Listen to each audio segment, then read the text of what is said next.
हाय अनुजा, कशी आहेस? मी मस्त आहे. कॉंग्रॅच्युलेशन. तुझा आता पोएट्री मध्ये तुझं ऍडमिशन झाली आणि विजा मिळाला त्याबद्दल.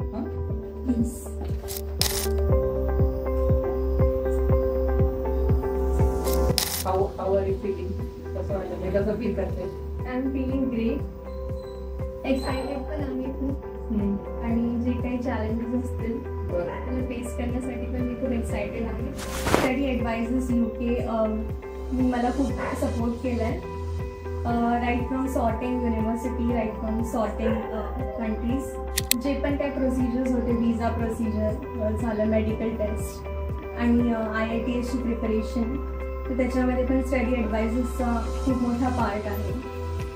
तर त्यांच्यामुळेच मला आज एवढा मोठा सक्सेस भेटला. So I am very grateful for them and I am very thankful towards them as well. तू आमच्या याच्याबद्दल इतर स्टुडंटला कसं रिकमेंडेशन करते? मी तर 100% बाकीच्या स्टुडंट्सला रिकमेंड करेन की स्टडी ॲडवायझर्स UKमध्येच त्यांनी यावं. कारण त्याची पर्सनलाइज हेल्प भेटते ती दुसऱ्या कन्सल्टन्सीमध्ये नाही भेटते. असं वाटतं की डिटेल्ड आणि अप्रोचेबल ओरिएंटेड जे सोल्युशन्स असतात हर एका स्टेप्सला, तर ती स्टडी ॲडवायझर्स UKकडून चांगली भेटते. थँक्यू. परत एकदा कॉम्प्लिमेंट. So much.